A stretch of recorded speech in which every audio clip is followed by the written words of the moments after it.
In this video, I'm going to walk you through how to take a course out of D2L and put it into Canvas. And then, once it's there, do a little bit of checking to make sure that everything is set up the way you want it to be.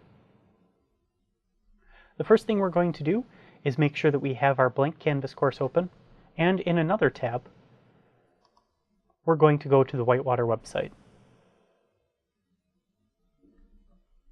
In the search bar of the Whitewater website, I'm going to type in Canvas and hit enter to do the search. Right now you see that the Canvas login page is the first result, and the second result is the Canvas migration website. I'm going to go here. This is where we have a lot of information about what's going on with the Canvas transition. As you can see, there's an email that's been reproduced here because it had a lot of good information. There's some training, some FAQs, latest transition news, but we're going to go into resources. Here in resources, we're looking for the Course Complexity app. You can see the website's direct link here, but I thought it'd be easier to take you here than spelling out that link. We're going to get logged into the Whitewater area.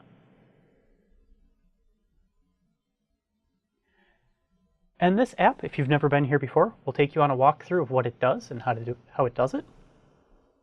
I have been here before, so I'm going to take a look at my fall 2017 courses. As you can see, I have just the one, and it's showing up as a medium complexity course. I'm going to click on it to see what that means. Here it tells me that I can expect somewhere between 2 to 6 hours of work after I take it out of D2L and put it into Canvas. For more details about what exactly that means, I can click on each of these, and we'll expand out to give me a little bit more information. For example, in my case, I have grade categories, and those grade categories are not going to transfer over.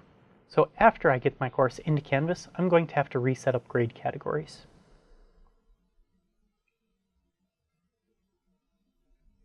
After you've had a chance to take a look at the Course Complexity app and get a feel for what it is that you're going to be doing after you get your course into Canvas, if you come back up to the top, you'll see that there is an Export Course from Desire to Learn option here. I'm going to click on that, and you'll see that it takes me directly into my course because I've already been signed into Canvas since they use the same NetID and password. I want to take everything out of this course, so I'm going to select all components and do continue. I want to make sure that I include the course files in the export package. That way I don't have to re-upload my PowerPoints and PDFs and things of that nature. And then I'm going to click continue. Depending on how large your course is, this can take a while. Usually, the export course components is the thing that takes the longest. And then once that's done spinning, everything else typically goes pretty quickly. My course is relatively small, so it went pretty quickly.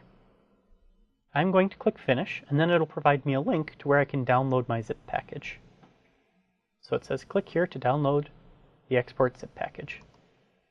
When I do that, I want to show it in the folder. This should be going to your download folder, and you're probably going to want to name this something that makes sense. So in this case, this is the Tech Quest for fall 2017. I'm going to name this as such.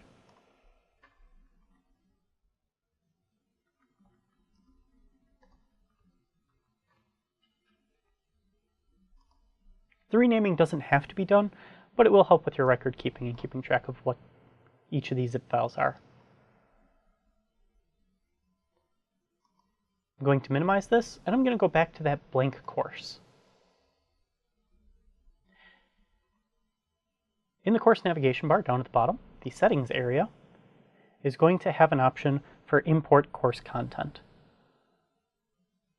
After you've been working in Canvas for a while, you'll eventually start using the copy course option.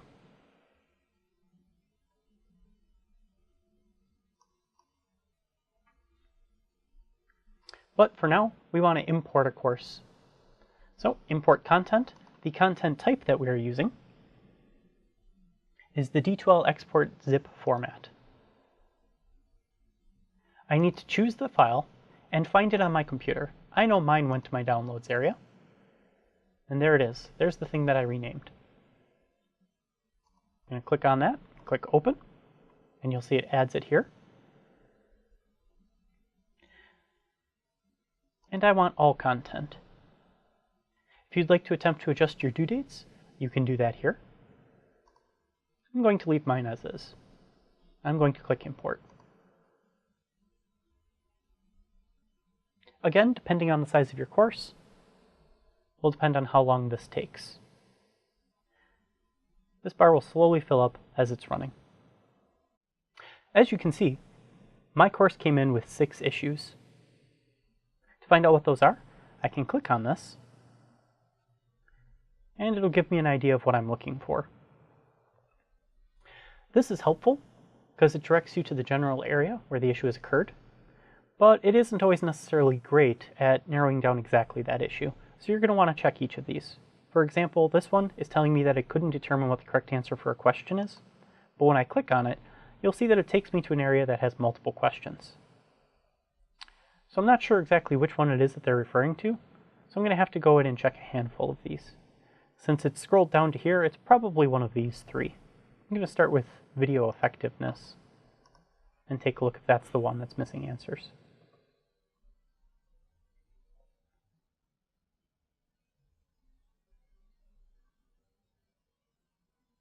So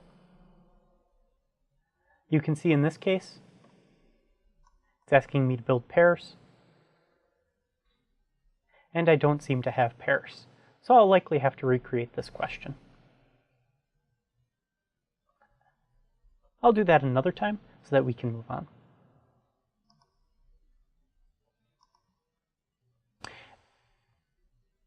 After you've taken a look at the errors it finds right off the bat, and had a chance to correct those, you can also come into Settings. And there's another great tool in Canvas called the Link Validator, so we can validate links in content. What this does is it actually goes through and clicks on all of your links, and anything that comes back is not a connection, it will warn you. If the link is still a live link, but it goes somewhere you didn't intend, it will not be able to detect that. But at the very least, this should catch any links that were broken in transfer, or anything that has just gone down since the last time you taught this course.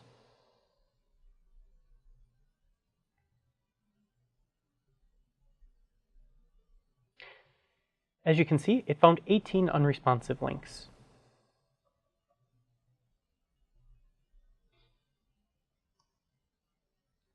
It looks like this Wins mobile app is non-responsive. You'd want to go through these in order. I'm just going to jump to one.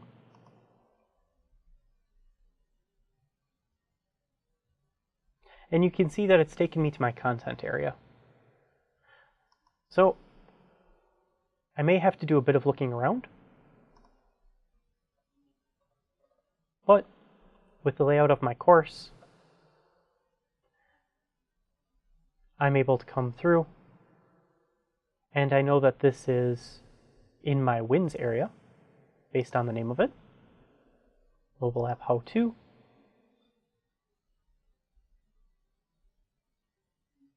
So I'll just find my link about my mobile app and update that.